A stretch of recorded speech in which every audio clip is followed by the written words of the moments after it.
বসবাস করতে। আমার হৃদয় সেখানে পড়ে আছে, কিন্তু তারপরও জাতীয় প্রোগ্রাম হিসাবে জাতীয় স্বার্থে আমি আজকে আপনাদের সামনে কথা বলছি।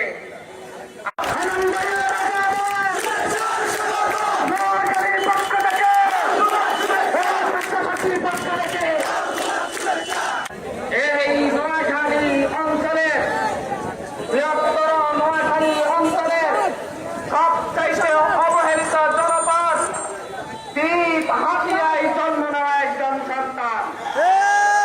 আমরা তোদের প্রতিকূলে লড়াই করে, তোদের বিপরীতে লড়াই করে আমরা প্রতিদিনকার জীবন যাপন করেছে। আমাদের এই নোয়াখালীর বৃত্তান্ত আজকেও প্রভাবিত। হাতিয়া সহ যে সকল অঞ্চল নিম্নাঞ্চল রয়েছে, ওই সকল অঞ্চলের সাধারণ মানুষজন এখন এক কোমর পানির নিচে বসবাস করতে। আমার হৃদয় সেখানে পড়ে আছে, কিন্তু তারপরও জাতীয় প্রোগ্রাম হিসাবে জাতীয় স্বার্থে আমি আজকে আপনাদের সামনে কথা বলছি। আমরা এই নোয়াখালী অঞ্চলে